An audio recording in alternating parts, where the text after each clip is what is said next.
Hello, পৃথিবীতে অনেক গায়ক আছে। আপনারা তো বলুন, নাম বলতে পারেন কত গায়কের নাম? কিন্তু একটা গায়ককে আপনি পছন্দ না করেন, কোনো অসুবিধা নাই।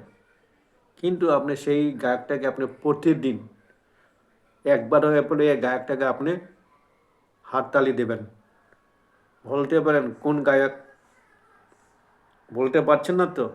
সেই গায়কটাকে? আরে দাদা, আপনার বাড়িতেই তো গায়কটা থাকে সব সময়। ঘরে কোনাতে, খাটের নিচে, অনেক জায়গাতে নোংরাতে, তারপরে জানালার পর্দার পাশে সে গায়কটাকে, সে গায়কটাকে বলতে পারেন? মনে করুন তো গায়কটাকে। আরে দাদা, সে গায়কটা হলো মশা। আপনার পছন্দ না হোক, আপনাকে হাততালি দিতে হবে। বুঝলেন দাদা?